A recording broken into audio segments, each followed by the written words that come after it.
Here's another 5 weapons in Fallout 4 that you can easily miss on your playthrough depending on your decisions, like this homing beacon that lets you call in nuclear strikes. I'll explain exactly how you can avoid missing all of them. Starting out, if you fail the speech test during this side quest, you'll miss a couple of unique rewards. To get this weapon, you need to go here on the map to the Shamrock Tap House, which is on the far east coast of the Commonwealth, just here. And when you arrive, you're going to find a dock pretty close to the tap house. And on the end of that dock, there's a kid named Donnie who's hanging out. And if you talk to him, he'll claim that he saw an eye of a monster poking out of the water. And sure enough, if you look out on the coast, you'll see something moving up and down in the distance. So if you go and swim into the sea, you'll discover what is actually a Chinese submarine. Also, if you do go underwater, you will quickly realize just how large the submarine is. You can then climb aboard using the porthole at the top. And once inside, in the next room, you can find Captain Zhao, a 200-year-old Gore from the Great War whose submarine has broken down, but you can help fix it. Just don't call him a Chinese commie, otherwise he will straight up attack you and you'll miss your chance to get his unique rewards, since you won't be able to loot them from his body. Make sure you don't spam through his dialogue, just save the game first and then try and pass the speech check for a better reward. First he's going to offer you pre-war money, then he offers caps, though I have no idea how he got them, and if you pass the final speech check he will offer his unique sword. And then you can start the first part of the quest, which is to retrieve the dampening coil from the Sagus Ironworks, which is located north of your location near Hub City Auto Wreckers, just here on the map.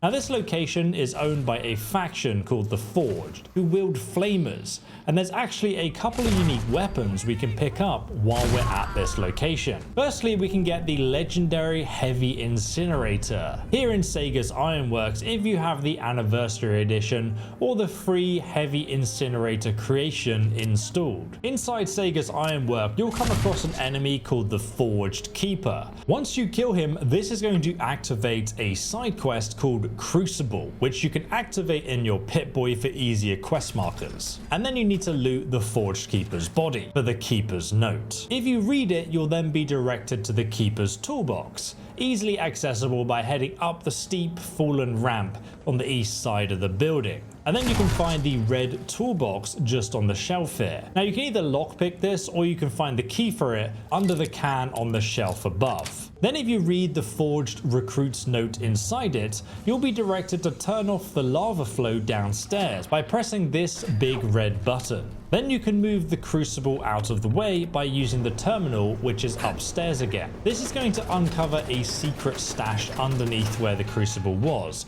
with the fire resistance modifications. Now you're going to take them and walk over to the nearby Raider power armor, and you're going to install the fire resistance mods onto the Raider legs, and this part is very important. Next you can go and claim the legendary Heavy Incinerator, which is hanging above a lava pit. But if you didn't install the fire resistance mods, the lava will instantly kill you. It's actually impossible to jump across and grab it without them. But with them installed, you can just walk in harmlessly and grab the legendary Ghoul Slayer Heavy Incinerator, which deals 50% more damage to ghouls. This weapon actually unleashes a ball of fire that blasts anything nearby into flames. The initial impact does physical damage while the rest is energy damage. Just take care not to fire it too close to yourself, otherwise you will die. And then you can get the following upgrades for the best setup.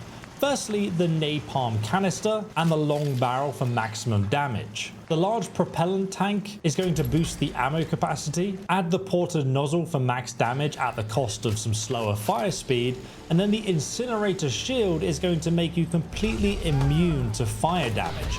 So now you can go crazy without ever burning yourself. Just take care not to hit your companions. But now if we return to Sagus Ironworks for the dampening coil, we can just proceed to the final boss room. And if you're lost, you can just follow the quest marker which directs you there. It's here you're going to find the Forged boss. Slag. And you'll want to take him out with the Heavy Flamer to purge his heresy. Then you can obtain his iconic Shishkebab flame sword from his body.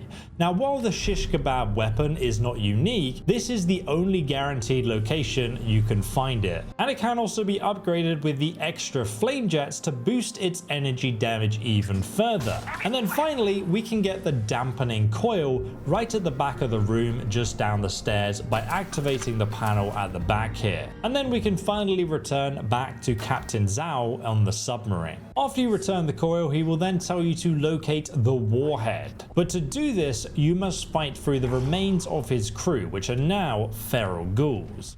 It is a linear journey, so you can't really get lost in here. Just take care of the radiation buildup once you reach the warhead room. In fact, with a high enough hacking skill, you can actually just skip half the enemies and go straight into the warhead room to grab the warhead from the capsule. Then you can return to Captain Zhao, and he will instruct you to now insert the dampening coil followed by the warhead, specifically that way around. Hilariously, if you do this in the reverse order, you'll nuke the submarine, destroying yourself and the entire Commonwealth. I guess this is kind of like a secret ending to Fallout 4 where China wins. So make sure you don't mess this up, and then return to Captain Zhao for the reward that you bartered for earlier, his unique Zhao's sword. But you'll also get a homing beacon. Now, the homing beacon kind of works like a grenade that calls in a tactical nuclear strike from the secret underwater submarine in the harbor here. All you need to do is throw the homing beacon at the location you want to launch the warhead strike. And then this will cause a warhead to be fired from the submarine, and you'll see it dropping through the sky onto your target,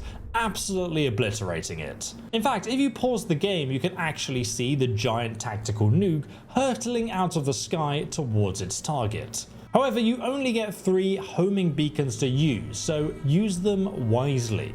And then you can upgrade General Zhao's unique Chinese officer sword with the electrified serrated blade to deal massive physical damage. Now, it doesn't do much energy damage at all, but it does have a chance to stun the target, which obviously stops them from fighting back or defending themselves. And it's particularly effective on groups of enemies. Ultimately though, the sword is more of a trophy. It doesn't have any legendary unique effects to it.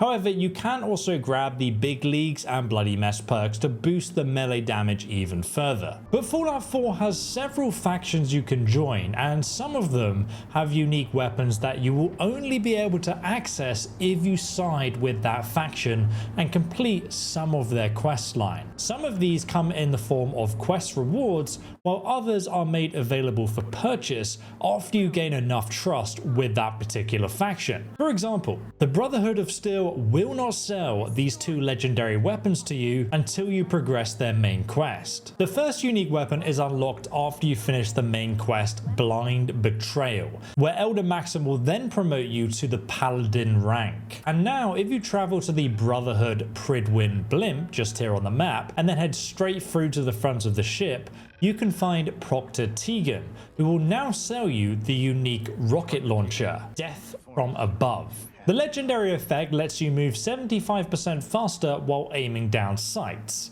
Interestingly, this also lets you move at full speed even while you're over encumbered, so long as you're aiming down the sights. But obviously it's not really a great legendary effect. But don't worry, because it gets better once you get promoted to Paladin rank, and this can be done by completing the main quest, a nuclear option with the Brotherhood of Steel. And just so you know, this literally requires you to destroy another faction to get this weapon. So you're probably wondering if it's worth it. So once you reach Paladin rank, you can now buy the Sentinel Plasma Caster from Proctor Tegan, and it has the instigating legendary effect.